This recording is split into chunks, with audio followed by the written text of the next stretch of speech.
to what's happening last night in Sweden? Sweden. 안녕하세요. 2020년 6월 1일 월요일 북유럽 연구소의 북극여우입니다. 벌써 6월이네요. 지난밤 스웨덴에 무슨 일이 있었나 23주차 소식 전해드리겠습니다. 먼저 질문 하나 할게요. 여러분은 공공기관을 신뢰하시나요? 제도는요? 여러분이 질병이나 실업, 가족의 해체 등으로 어려움을 겪을 때 사회의 지원을 받을 수 있나요? 공공기관의 대우나 판결이 공평하다고 생각하세요? 늦은 밤 외진 거리를 걸을 때 안전하다고 느끼시나요? 경찰은 어떠세요? 믿을만하다고 여기시나요? 올해 발표한 행복보고서에 보면 삶의 만족도와 사회적 신뢰, 즉 공공기관과 제도, 그리고 시민 서로에 대한 신뢰가 행복에 큰 영향을 준다고 합니다. 매년 초 스웨덴에서는 신뢰지수를 조사해 그 결과를 발표합니다. 16세 이상 응답자를 대상으로 공공기관, 정당, 언론사, 민간기업에 이르기까지 사람들이 얼마나 그 기관을 신뢰하는지 순위를 매기는데 그게 참 재밌습니다.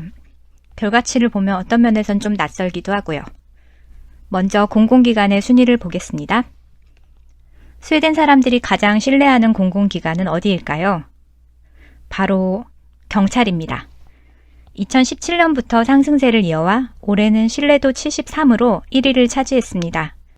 단순히 말하면 시민 100명 중에 73명이 경찰을 신뢰한다는 의미니까 시민 대다수의 지지를 받고 있다고 봐도 되겠죠?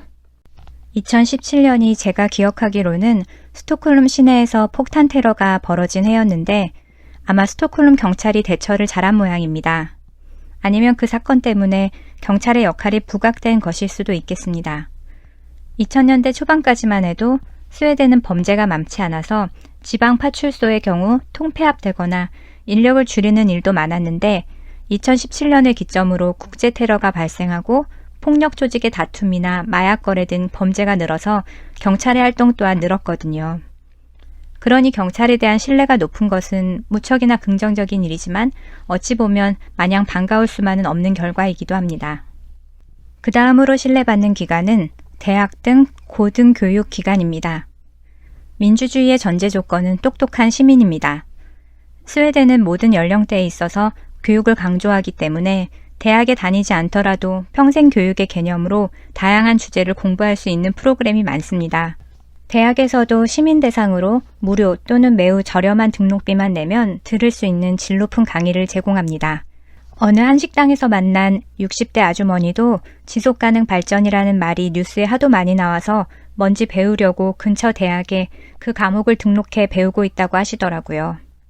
또 하나 흥미로운 점이 있는데 스웨덴 대학은 학부든 학위든 학생이 학교 교육 과정을 통해서 어떤 기술이나 아이디어를 내면 특허권을 교수나 학교가 아닌 학생 개인이 갖게 해줍니다. 학교의 연구시설을 이용했다고 해도 특허권은 개인이 갖습니다. 그 덕에 연구 역량이 크게 상승했다고 합니다. 그래프에는 빠졌지만 점수로 보면 대학 다음으로 그러니까 세 번째로 높은 신뢰를 얻은 기관이 바로 국세청입니다. 세율이 높은 북유럽에서 국세청을 신뢰한다는 것은 큰 의미가 있습니다. 한때는 스웨덴 국세청 직원이 고자세의 무대뽀로 납세자를 세금 주머니로만 대해서 성경에 나오는 세리처럼 기피 대상인 시절도 있었습니다. 하지만 2006년부터 납세자가 아닌 고객으로 대하는 서비스 개선을 통해 어떻게 하면 시민이 세금을 편리하게 납부할 수 있는지 고민하고 필요한 경우에는 법의 테두리 안에서 절세할 수 있는 방법을 컨설팅까지 해준다고 합니다. 그 이후 신뢰도가 꾸준히 올라서 지금은 신뢰받는 공공기관 2, 3위에 오를 정도가 되었습니다. 한국 국세청도 최근 스웨덴 국세청이 사랑받는 이유를 분석한 자료를 내놓기도 했지요. 다음은 법원입니다. 전해 들은 이야기인데 스웨덴에서 한 변호사가 승소를 했는데 의뢰인이 수임료 이외에 우리 돈으로 한 20만 원 상당의 공연 티켓을 선물로 주었다고 합니다. 그런데 누군가 그 사실을 고발을 해서 일정 기간 동안 면허 정지를 받았다고 합니다. 그 변호사 입장에서는 너무나 억울하다며 차라리 패소를 했거나 의뢰인과 연인 관계였다면 그런 일이 없었을 거라고 불만을 제기했다고 하는데요. 변호사 세계가 이렇다면 판검사는 더욱 조심스럽겠죠. 아마 그런 조심스러운 태도가 신뢰도로 이어졌을 거라고 봅니다. 다음은 62점을 기록한 병원, 요양소 등의 의료기관입니다. 그 다음은 한국은행에 해당하는 중앙은행이고요. 59점. 그 다음은 로열 패밀리, 즉 스웨덴의 왕실이고요. 다음으로는 라디오와 텔레비전인데요. 대중매체에 대한 신뢰지수가 49 정도 되네요. 그 다음은 지방자치단체, 스웨덴 교회, 노동조합, 정부, 신문 일간지, EU위원회 등입니다. 여기서 인상적인 부분이 언론에 대한 신뢰입니다. 스웨덴의 경우 라디오와 TV가 신문보다 신뢰도가 높은데 물론 그 안에서도 종류가 다양하지만 그 중에서도 스웨덴 국영 매체는 신중하고 책임 있는 보도로 유명합니다. 개별 매체에 대한 신뢰도를 보자면 스웨덴 라디오는 65, 한국의 KBS에 해당하는 스웨덴 텔레비전 SVT는 신뢰도가 62점입니다.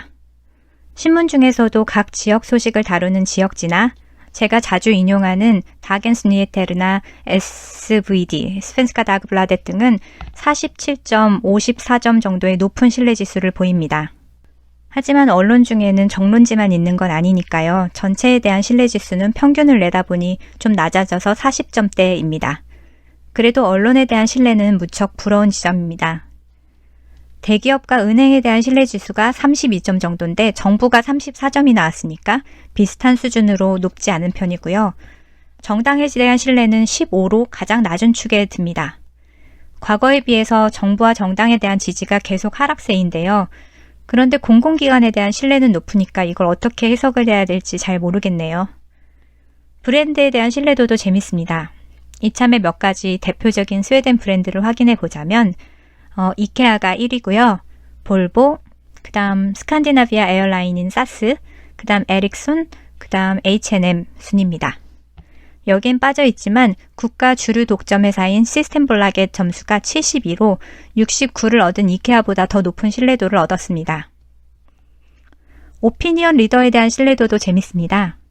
앙겔라 메르켈과 그레타 툰베리가 40%가 넘는 신뢰도를 얻은 반면 미국의 트럼프가 5, 러시아의 블라디미르 푸틴은 고작 3%입니다.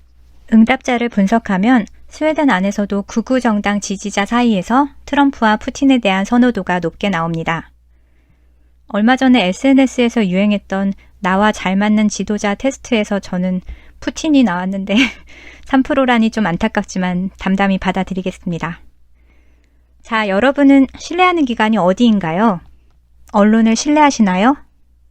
북유럽 연구소는 가뭄의 단비처럼 매주 믿을 만한 정보로 찾아뵙겠습니다.